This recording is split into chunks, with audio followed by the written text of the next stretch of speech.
नमस्कार। प्रस्तुत है आज का चिंतन। युग शिल्पियों को आत्म कल्याण और लोक मंगल का दोहरा उत्तरदायित्व संभालना है। इसमें उन्हें अपना व्यक्तित्व अपेक्षाकृत अधिक पवित्र, प्रखर एवं व्यवस्थित बनाना है। इसके लिए कुछ विशेष सद्गुणों को बढ़ाने के लिए अनवरत प्रयत्न करना चाहिए। जो समझना है और बढ़ाना है वह इस प्रकार है। 1. लक्ष्य और चिंतन।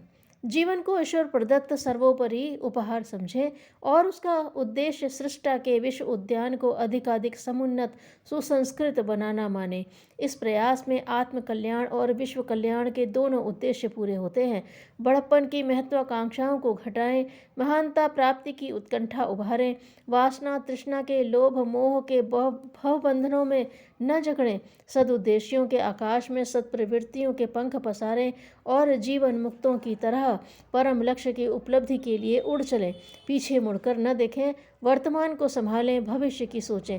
ज्ञान योगी की तरह सोचें, कर्म योगी की तरह पुरुषार्थ करें, भक्ति योगी की तरह सहृदयता उभारें और उसे पतन पराभव के निराकरण में नियोजित रखें। प्रातः उठते ही एक दिन का जन्म, सोते ही एक रात का मरण सोचें और अवसर के श्रेष्ठतम सदुपयोग का भाव भरा निर्धारण करें।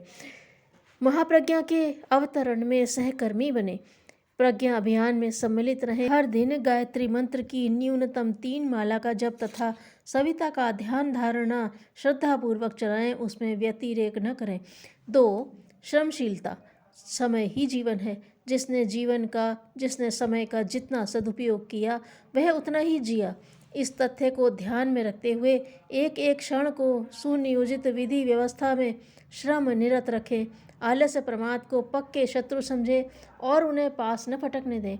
इस संबंध में अपनी अभ्यस्त आदत को स्वयं सुधारें। पैनी नज़र से देखें कि काम उदास मन से उपेक्षा पूर्वक मंद गति से तो नहीं हो रहा, समुचित तत्परता और स्फूर्ति बरती गई या नहीं। समय, श्रम और परिपूर्ण मनोयोग से ही काम का स्वरूप निखरता और प्रयोजनपूर्ण होता है। प्रगति का एक ही मापदंड है, किसने अपने कार्यों में कितना उत्साह दिखाया और उछल कर आगे आया। नंबर 3. सुव्यवस्था। सौंदर्य उपासक बने। स्वच्छता, सादगी और सुरुचि का समावेश ही सौंदर्य है। अपने शरीर, वस्त्र, बिस्तर, निवास एवं कार्यक्षेत्र पर इस संदर्भ में पैनी दृष्टि रखें कि कहीं गंदगी, कुरूपता, अस्त व्यस्तता तो नहीं दिखाई पड़ रही। जहाँ दिखे वहाँ फिर से कभी के लिए टालने की अपेक्षा तुरंत सुधारने का प्रयत्न करें। निजी कार्यक्षेत्र को सुंदर, सुव्यवस्थित बनाने के अतिरिक्त साथियों को भी अपना माने और उस परिकर को भी अधिक सुव्यवस्थित बनाने की बात सोचें। जो समझ में न आए उसे विनय एवं सद्भावना पूर्वक कराएं। भूल बताने, दोष लगाने, व्यंग उपहास करने पर तो सेवा सहायता भी कटुता उत्पन्न करती है। यह ध्यान में रखकर ही साथियों की सुव्यवस्था में योगदान दें। रात में जल्दी सोएं, प्रातः जल्दी उठें। डायरी लिखें। अपने समय, श्रम, चिंतन, धन एवं प्रभाव की संपदा के अनुपयोग, दुरुपयोग एवं सदुपयोग का लेखा जोखा रखें। अव्यवस्था ढूंढें और उसे साहसपूर्वक सुधारें। अभ्यस्त ढर्रे की समीक्षा करें और उसमें अधिकाधिक प्रगतिशीलता का समावेश करने के लिए प्रयत्नशील रहें। ध्यान रखें, योजनाबद्ध काम करने, प्रसंगों के हर पहलू पर विचार करने, परिवर्तन सोचने, साधन जुटाने, सहयोग पाने की व्यवस्था बुद्धि ही स्तर उठाती, सम्मान दिलाती एवं सफल बनाती है। 4. शिष्टता। दूसरों का सम्मान और अपना विनय वचन व्यवहार में समन्वित रखने को शिष्टता कहते हैं। उस सत्प्रवृत्ति को अपने स्वभाव का अंग बनाएं, उच्छृंखलता न बरतें, उसे अपनी गिरावट और दूसरों की अवहेलना द्वारा दुखद परिस्थितियां उत्पन्न करने वाली निकृष्टता समझें। यह दोष स्वभाव में घुस गया हो तो उसे कड़ी आत्मसमीक्षा करके खोजें और निरस्त करने के लिए संकल्प पूर्वक प्रयत्न करें।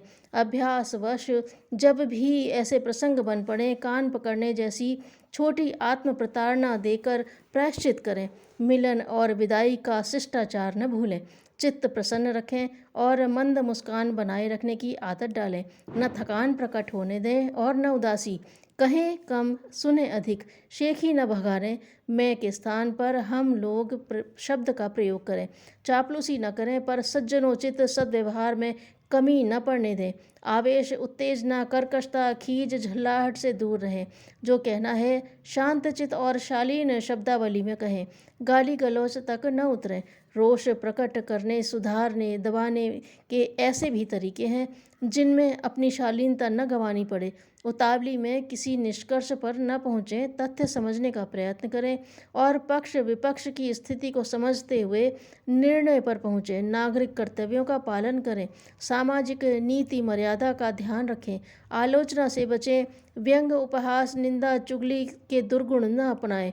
जहाँ सुधार की आवश्यकता है वहाँ आत्मीयता का समावेश रखते हुए हानि लाभ के पक्ष रखें और अनुरोध युक्त सुझाव भर प्रस्तुत करें। 5. संयमशीलता। अपने श्रम, समय, चिंतन, धन एवं प्रतिभा के रूप में उपलब्ध क्षमताओं का महत्व समझें और उनके सदुपयोग से प्रगति पथ पर अग्रसर होने की बात सोचें। इन विभूतियों का एक कण भी बर्बाद न होने दें। अपव्यय अपने ही उज्जवल भविष्य का विनाश है। इंद्रिय संयम बरतें। चटोरेपन से बचें और कामुक चिंतन की हानियां समझें। दिनचर्या बनाएं और कठोरतापूर्वक पालन करें। न श्रम से जी चुराएं, न समय को प्रमाद में गंवाएं। स्वाध्याय की आदत डालें। आत्मनिर्माण की योजना बनाने के चिंतन मनन में मन को लगाएं। कुविचार आते ही उनके प्रतिपक्षी सुविचार की सेना उनसे लड़ने के लिए खड़ी कर दें। नित्य हिसाब रखें किंतु सत्प्रयोजनों में कृपणता भी न बरतें। संग्रही न बने पर आमदनी से खर्च कम रखें। कुछ बचत करें। उधार लेने की आदत न डालें।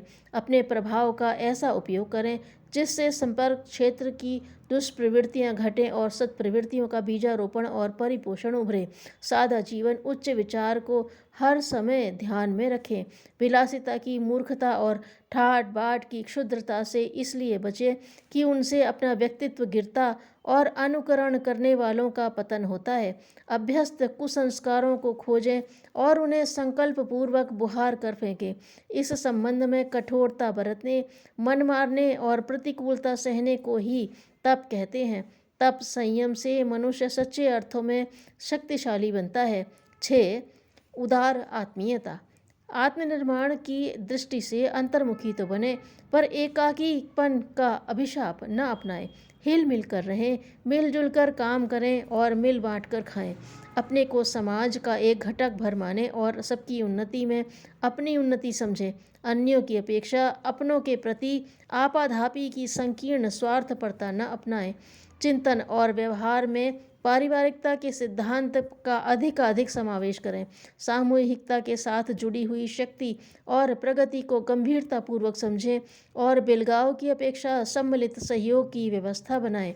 पारस्परिक सहयोग का आदान प्रदान जितना भी बन पड़े करते रहें किंतु वह होना सदुद्देश्य के लिए चाहिए। कुचक्र रचने और षड्यंत्र करने वाले संगठन सहयोग न अपनाएं। आत्मीयता का क्षेत्र व्यापक करें।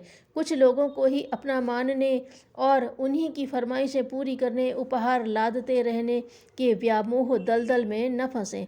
अपनी सामर्थ्य को सत्प्रवृत्ति संवर्धन में लगाएं।